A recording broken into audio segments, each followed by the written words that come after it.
Quando você lê uma narrativa, um relato histórico, como na maioria das vezes acontece nos evangelhos e na maioria dos textos bíblicos, quando você lê um relato histórico, você tira lições, você aprende com isso a partir das reações das pessoas. E é interessante, nós vamos analisar uma reação hoje e ver justamente como é que isso se aplica à nossa vida.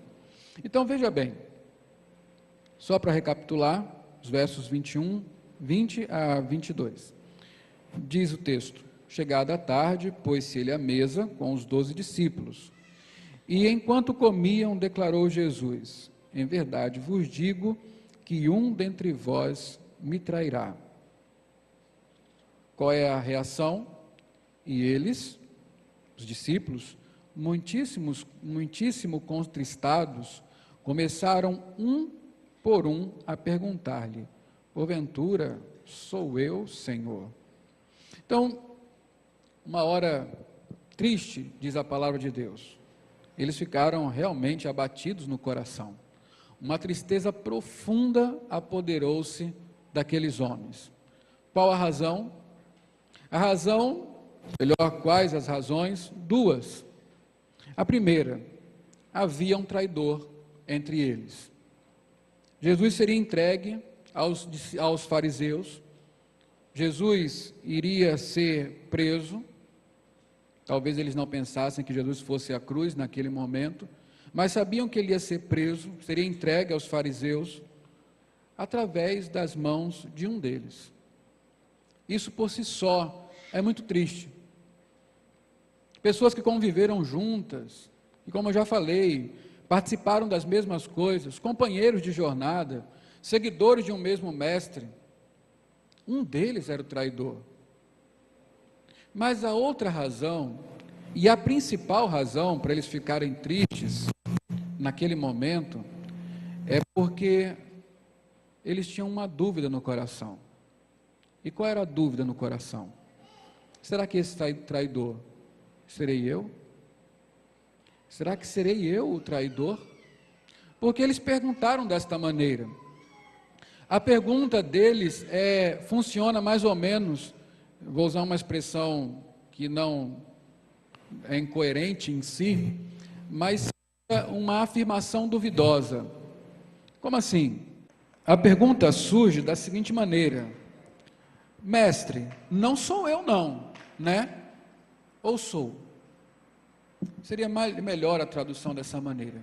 Cada um olhou para Jesus e perguntou: mestre, melhor afirmou, mestre, não sou eu, ou sou eu? Era isso que eles queriam saber. Ao mesmo tempo que eles se viam incapazes, cada um deles, incapazes de trair o mestre, ao mesmo tempo, eles paravam para pensar se de fato poderiam confiar nessa capacidade de não traí-lo.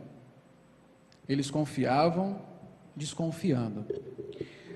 Eu fico pensando, se acontecesse em nosso meio, qual seria a nossa reação? A nossa reação mais natural, ao invés de perguntar, mestre, sou eu, seria mais ou menos assim: mestre, quem é? Quem é o traidor?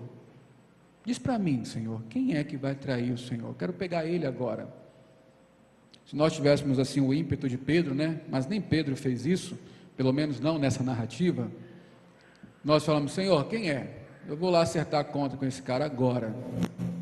Ou então nós ficaríamos, ainda que não perguntando quem é, mas cogitando conosco mesmo, né? Com nós mesmos, a respeito de quem seria esse tal traidor. E até faríamos algumas indicações. Um poderia pensar assim: deve ser Pedro. Pedro com esse jeitão dele, de valentão, de querer ser o líder, de dizer que vai a toda com o mestre, isso nunca me cheirou bem. Eu tenho quase certeza que é Pedro. Outro poderia pensar assim: rapaz, deve ser João. João com esse negócio de dizer que é o discípulo amado, de quando se senta para comer, ou se se agacha na mesa, fica ali pertinho do mestre. Isso não me engana, isso deve ser um ato de falsidade. Ele faz isso justamente para ficar por perto e depois ele vai trair o mestre. Deve ser João, sem dúvida. Outro poderia pensar assim, deve ser os filhos de Zebedeu. Aquela conversinha dele de mestre, quando o senhor puder, me coloca lá à sua direita e à sua esquerda. Isso não deve acabar bem. São esses dois. Mas isso não aconteceu ali. Na verdade, o que aconteceu é que cada um se entristeceu pelo fato de cogitar que ele mesmo poderia ser o traidor. Isso é muito saudável. E aí nós encontramos aqui uma dúvida saudável. A pergunta deles revela isso. Mestre, não sou eu, ou sou? No verso 22. É a pergunta que cada um discípulo fez. Eles estão duvidando da capacidade deles de serem realmente fiéis ao Senhor. É saudável um cristão ter dúvida? O que vocês acham? É saudável uma religião que fala tanto da fé, ela subsistir com dúvida? Depende da dúvida. Depende da dúvida. Algumas dúvidas são muito salutares para a vida cristã. Algumas incertezas são muito salutares para nós continuarmos a viver a vida cristã de maneira autêntica, íntegra, real, espontânea, vistosa, apaixonada. Na verdade, algumas dúvidas são até necessárias. Algumas dúvidas são até necessárias. Essa dúvida dos discípulos a respeito da capacidade deles de poder ser fiel a Cristo, de não ser um traidor, essa dúvida certamente é saudável. E é sobre essa dúvida que eu quero falar com os irmãos nessa noite. É louvável a preocupação de cada discípulo que tem a respeito da sua capacidade ou não de trair ao Senhor. E aí a Bíblia nos ensina algumas realidades sobre a nossa segurança em nós mesmos. Eles não estavam seguros em si mesmos, por isso duvidaram se eles seriam ou não traidores. A Bíblia nos diz que maldito é o homem que confia no homem. Jeremias 17:9 fala isso, 17:5 fala isso. Maldito é o homem que confia no homem. E eu já expliquei algumas vezes esse texto. Não está dizendo ali que você não pode confiar no seu companheiro, mas está dizendo ali que você não pode confiar na humanidade, na carne, naquilo que você é. Você não pode confiar em si mesmo, para nada. Você não pode confiar em si mesmo sequer para manter-se fiel a Deus. Nós não somos capazes de fazer isso. Eu falei que algumas dúvidas são saudáveis. Você professou a sua fé. Você fez diante da igreja, diante de Deus, votos. Você afirmou que iria obedecer a Deus, que iria obedecer, sujeitar-se à autoridade da igreja, que iria andar no caminho do Senhor, leria a Bíblia constantemente, seria fervoroso em oração. Você que trouxe seus filhos ao batismo, você prometeu ali que faria todo o esforço para criar os seus filhos no caminho do Senhor. Agora, você tem certeza que pode cumprir isso? Você tem certeza que não vai falhar? Você tem certeza que vai chegar ao final da jornada? Essa é uma coisa que nós temos que pensar. Você tem certeza que vai perseverar até o fim? São dúvidas saudáveis. Quando eu coloco isso e simplesmente declaro, sim, eu posso, eu lanço sobre mim a maldição de confiar em mim mesmo, confiar nas minhas decisões, confiar no meu caráter, confiar na minha própria piedade. Mas a Bíblia diz, maldito é o homem que confia no homem. Abra alguns textos comigo, para você entender Por que nós não somos dignos de confiança? Por que nós devemos desconfiar da nossa capacidade de ser fiel?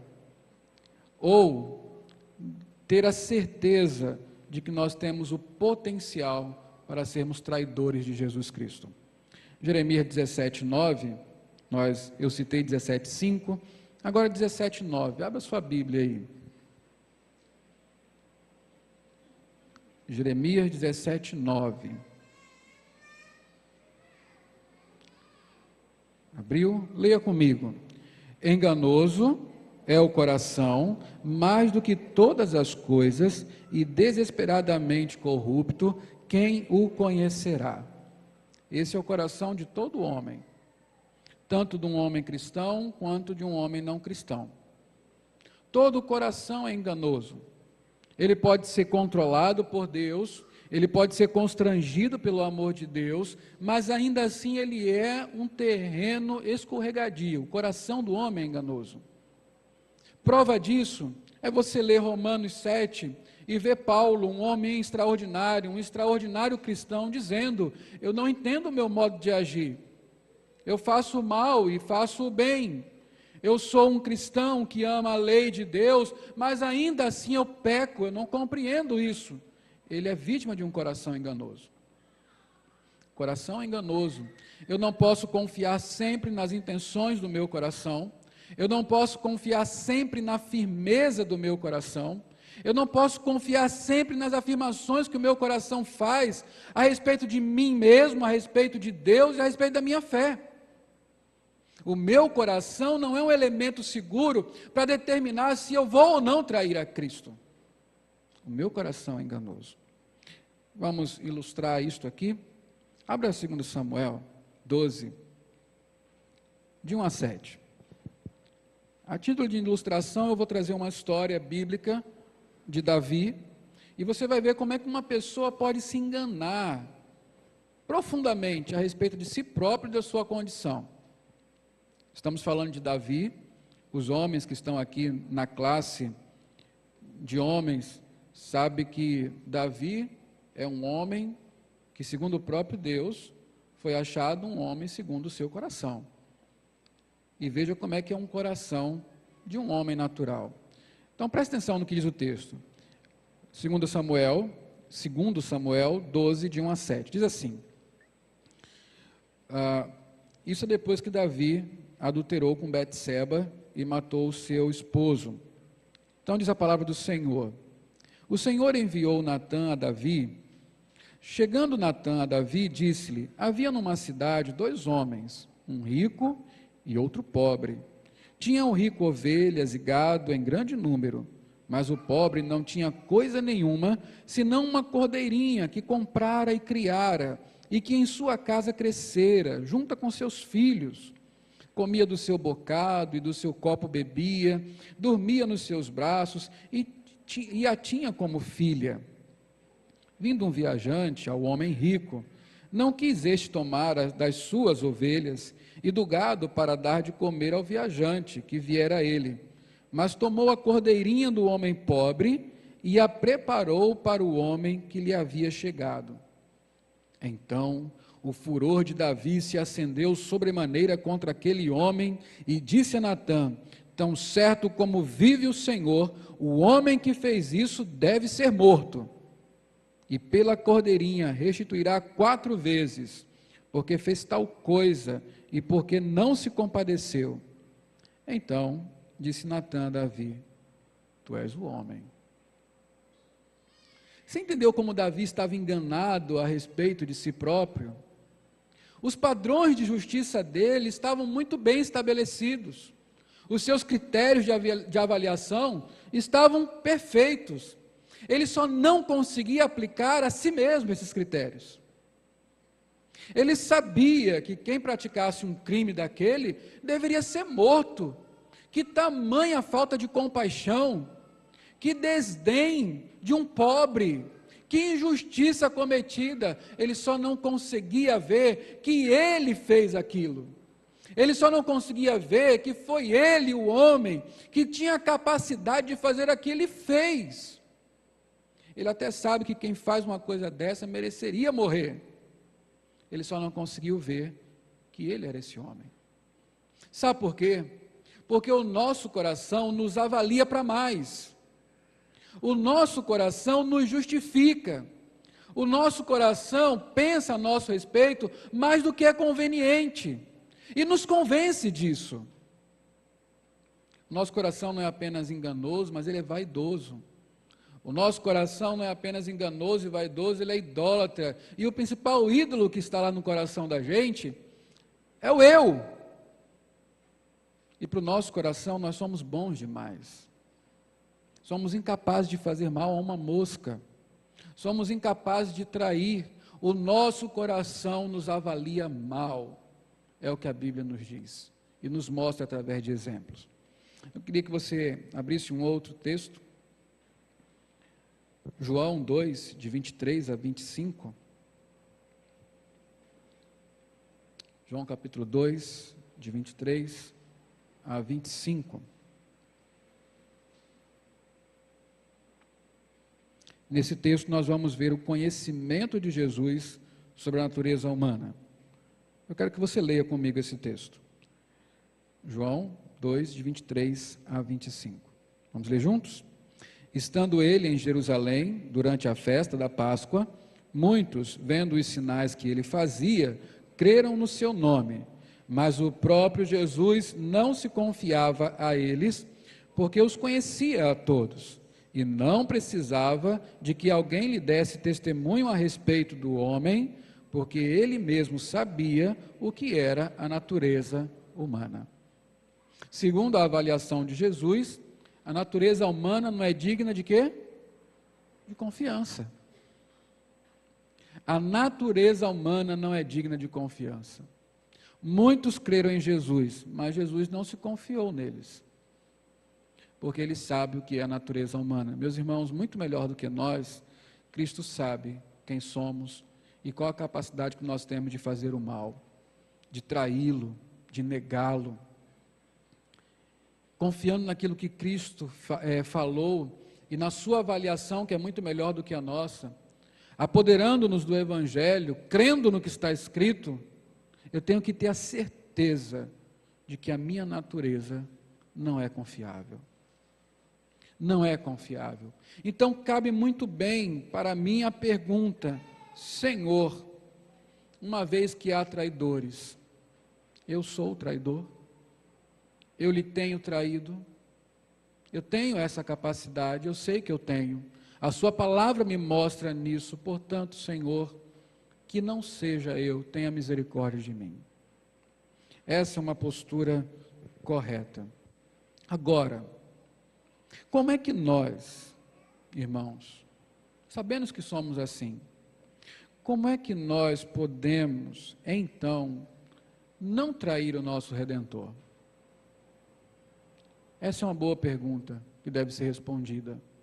Como é que eu posso ter certeza que não vou trair o meu Redentor? Essa certeza, meus irmãos, ela não pode ser dada a longo prazo. Essa certeza é obtida dia a dia. A cada novo dia vencido. De que maneira? Perseverando na fé que há em Cristo. Na fé em Cristo, a fé em Cristo poderá nos guardar de sermos traidores. Não é confiar em nós, mas confiar em Cristo. A história nos surpreende, falando de pessoas piedosas que caíram. Ninguém é incapaz de cair. Homens e mulheres que, até onde nós sabemos, eram santos, engajados, pregadores do Evangelho, homens e mulheres que durante muito tempo dedicaram a vida a Cristo, ao reino de Deus, e que caíram, adulteraram, roubaram, mentiram.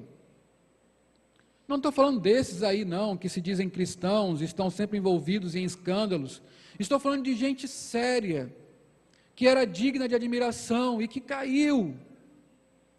E se você perguntar para eles, se você pudesse voltar no tempo e conversar com alguns deles, nos seus momentos áureos, eles seriam capazes de dizer: não, eu nunca farei isso. Quantos pregaram contra o adultério e adulteraram? Quantos pregaram contra o roubo e roubaram? Quantos pregaram contra a idolatria e são idólatras? Quantos pregaram sobre a perseverança em Cristo e se desviaram? Não há garantias em nós mesmos. Quando eu cheguei no seminário, no meu primeiro ano,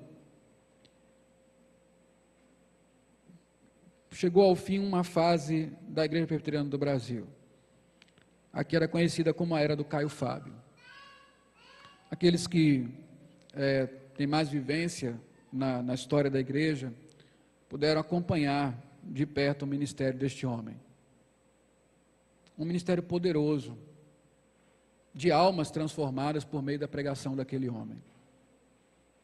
Talvez um dos maiores pregadores que o Brasil conheceu até então, evangelista. Quando eu cheguei no seminário, antes de falar sobre isso, o Caio Fábio, para se ter ideia, foi o modelo de muitos pastores da geração dele. Muitos pastores da geração dele queriam ser como ele. Quando eu cheguei no seminário, estourou uma notícia estrondosa. O Caio Fábio havia adulterado e estava envolvido num sistema de corrupção. A Igreja Presbiteriana do Brasil ficou sem chão. Como este homem pôde fazer isso? Como este homem pôde cometer tamanhos pecados, tão graves crimes? Como um homem que fez tanto pode estar envolvido em coisas tão baixas hoje? Infelizmente, o Caio Fábio não voltou ainda. Não demonstrou arrependimento de nada do que fez. Isso é só para ilustrar, meus irmãos, o caso é público, eu não estou fazendo nenhuma fofoca aqui. Isso é só para ilustrar que até os melhores caem. Até os melhores caem. E essa é a advertência bíblica: aquele que pensa estar em pé, cuide para não cair. Então, como é que nós podemos seguir adiante com o alívio de não sermos traidores? Só perseverando na fé em Cristo. Só olhando para Cristo. Quando você volta para o texto de Mateus, lá no capítulo 26, tem um dado interessante. Que dado é esse? Eles perguntam se seriam os traidores, e Jesus não responde. Melhor, Jesus responde de maneira enigmática, né? Ele fala: aquele que comigo põe a mão no prato, esse me trairá. Quando nós lemos as narrativas dos outros evangelhos, parece que eles não entenderam muito bem quem foi o traidor. Eles não conseguiram discernir quem foi aquele que pôs a mão no prato com ele, quem foi aquele que dividiu a refeição. Quando Jesus fala para Judas o que tem para fazer, faz depressa, eles pensaram que Judas saiu para comprar alguma coisa, e não que ele estava saindo para trair Jesus. Talvez naquele momento eles não tenham entendido quem era o traidor. Ao que parece, apenas Judas sabia de fato quem era o traidor. Uma pergunta ficou sem resposta para aqueles homens. E talvez essa pergunta fique sem resposta para nós. A pergunta que nós fazemos para Deus: será que eu sou um traidor? Talvez não, mas certamente o potencial está em nós, e então nós precisamos de Cristo. E aí, meus irmãos, nós, de maneira muito prática, vamos ver algumas coisas na Bíblia, a fim de você entender como dia a dia eu me mantenho fiel a Cristo e me guardo de ser um traidor. Logicamente, olhando para Cristo, perseverando na fé nele. Como é que se persevera na fé em Cristo? Como é que nós nos mantemos fiéis a Cristo? Esse é um trabalho diário. Abra comigo Filipenses 3. Filipenses no capítulo 3, versos de 12 a 16. Nós conhecemos demais esse texto. Paulo, final de vida, um velhinho já, um senhor maduro, um homem que estava perto da sua morte, um homem de uma ficha de trabalhos prestados ao Senhor e ao reino enorme. E este homem chega ao final dizendo o seguinte: não que eu tenha já recebido ou tenha já obtido a perfeição, mas prossigo para conquistar aquilo para o que também fui conquistado por Cristo Jesus. Irmãos, quanto a mim, não julgo havê-lo alcançado, mas uma coisa faço, esquecendo-me das coisas que para trás ficam e avançando para as que diante de mim estão, prossigo para o alvo, para o prêmio da soberana vocação de Deus em Cristo Jesus. Todos, pois, que somos perfeitos, tenhamos este sentimento, e se porventura pensares de outro modo, também isto Deus vos esclarecerá. Todavia, andemos de acordo com o que já alcançamos. Segundo esse texto, qual é a atitude ou o entendimento que nós devemos ter a fim de nos guardarmos do abandono e da traição do nome de Cristo? Nós temos que ter a convicção de que ainda não chegamos lá. Muitos caem pelo caminho e ficam pelo caminho porque se convenceram de que chegaram lá. Chegaram ao ponto ideal, mas não se chega lá até estar lá. Essa é uma máxima lógica. Enquanto não chegarmos ao reino, nós não chegamos, então temos que continuar a caminhar. Temos que prosseguir para o alvo. Os que acham que chegaram em algum lugar, param e serão traidores, desviarão do caminho. Os que não perseveram, ficam, serão traidores do Senhor.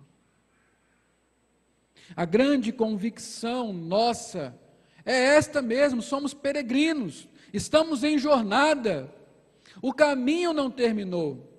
Se lembrarmos do pastor Cláudio Honor com Dona Zinete cantando, ainda é longe Canaã. Temos que caminhar, temos que prosseguir para o alvo não foi atingido ainda, e nessa vida não o atingiremos. Essa vida, ela não é suficiente para que nós cheguemos lá. Estão lançando aí o Alphaville, e aí lá no outdoor diz assim: você saberá que chegou lá quando estiver lá. Mais ou menos assim. Também não estou vendendo nada no Alphaville, né? Preciso saber de qual. Então, mas é justamente isso. Nós só saberemos que chegamos na perfeição quando estivermos na perfeição. Nós só estaremos seguros quando estivermos definitivamente com o nosso Rei. Até lá estamos em perigo. Até lá o potencial do mal está em nós. O desejo de pecar, a antiga natureza, o velho homem está aí latente. Enquanto for assim, podemos trair o nosso Redentor. Podemos desviar do caminho. É por isso que a caminhada cristã é marcada por perseverança, prosseguir para o alvo. Aqueles que se cansaram ou que estimam ter chegado, esses ficaram. Ainda não chegamos lá. Ainda não cheguei lá. Outra coisa, está em 2 Pedro 1, de 3 a 11. 2 Pedro 1, de 3 a 11.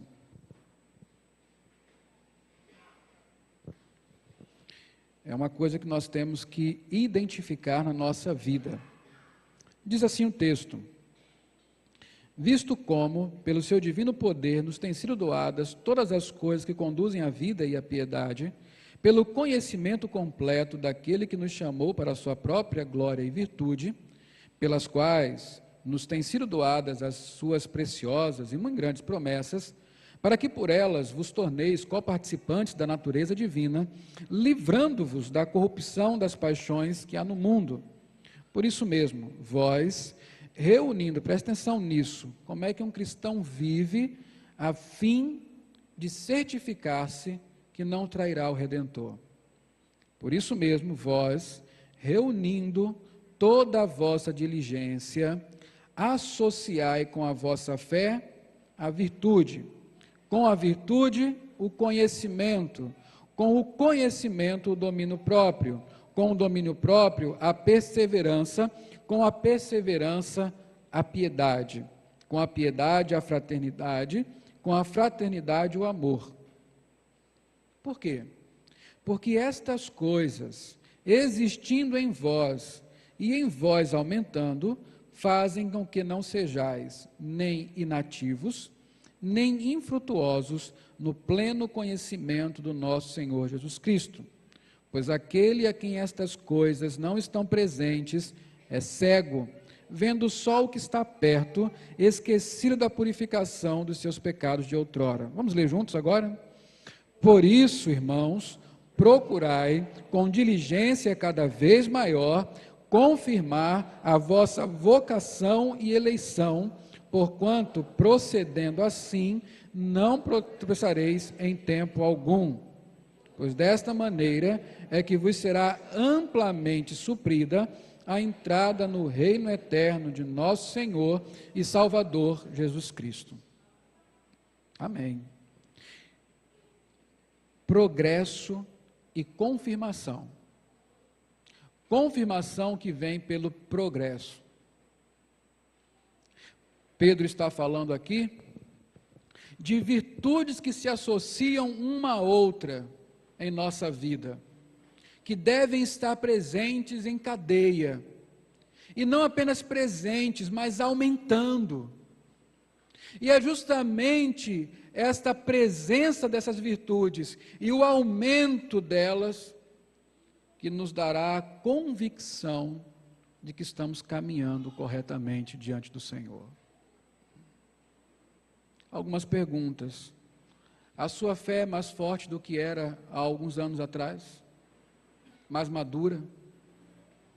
Seu amor por Deus é mais profundo e intenso do que era há alguns anos atrás?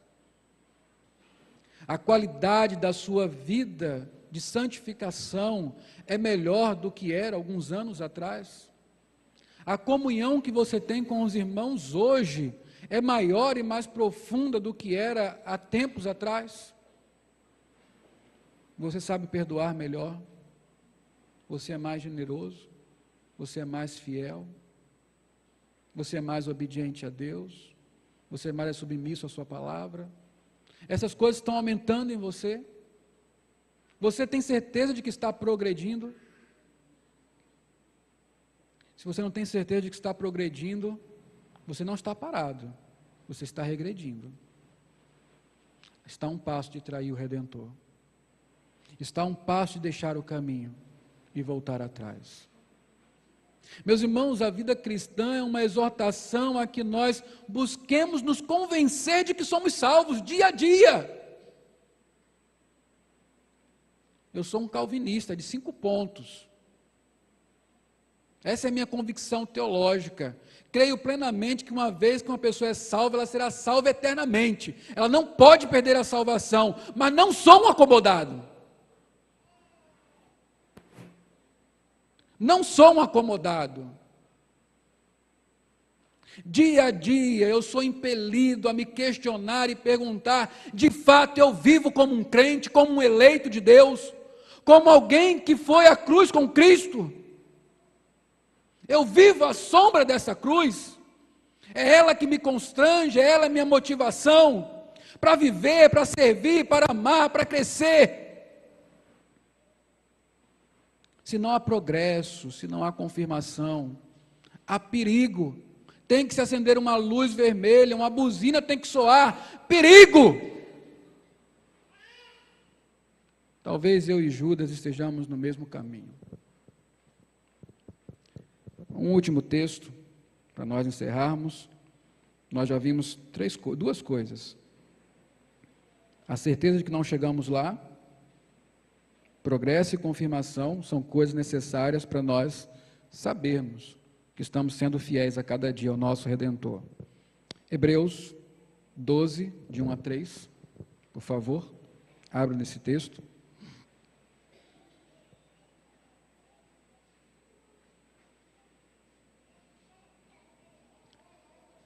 Hebreus 12, de 1 a 3. Diz assim a palavra do Senhor. Vamos ler juntos? Portanto, também nós, visto que temos a rodear-nos tão grande nuvem de testemunhas, desembaraçando-nos de todo o peso e do pecado que tenazmente nos assedia, corramos com perseverança a carreira que nos está sendo proposta, olhando firmemente para o autor e consumador da fé, Jesus, o qual, em troca da alegria que lhe estava proposta, suportou a cruz, não fazendo caso da ignomínia, e está assentado à destra de Deus, do trono de Deus. Considerai, pois, atentamente aquele que suportou tamanha oposição dos pecadores contra si mesmo, para que não vos fatigueis, desmaiando em vossa alma. E aqui, a principal de todas as coisas é justamente isso. Corramos com os olhos em Cristo. Nem mesmo uma vida de piedade pode nos livrar de cair, de trair o Redentor. O que realmente pode nos livrar é o fato de nós olharmos para Ele. É correr com um alvo em vista, Cristo Jesus. Ele é o autor e consumador da nossa fé. É nele que está a nossa suficiência. É nele que nós perseveramos. É Ele quem não permitirá que os nossos pés vacilem. É Ele que nos livrará de tropeços. É Ele que nos conduzirá até o fim. É Ele que começou e terminará a grande obra em nós. Só Cristo. Só a fé em Cristo.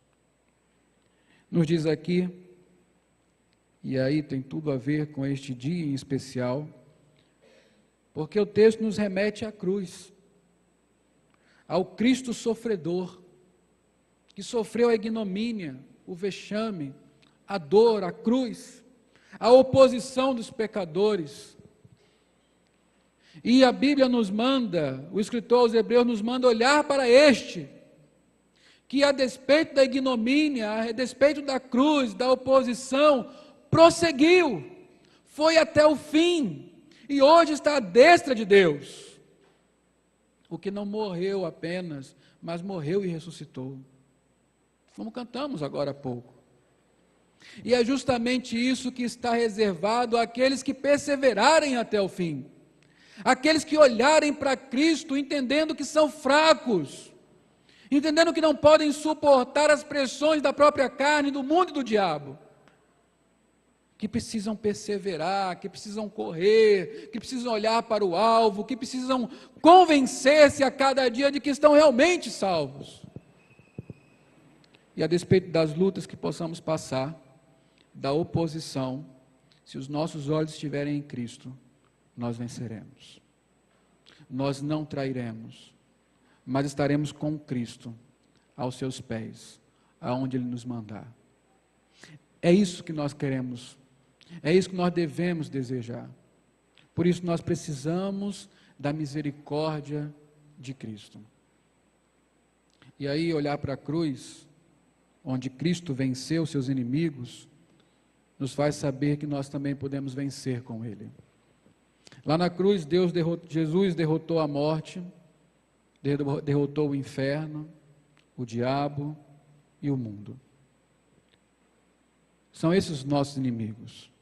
Lá na cruz, Cristo conquistou bênçãos espirituais que nos ajudarão a vencer as oposições, as tentações, as opções de desvio.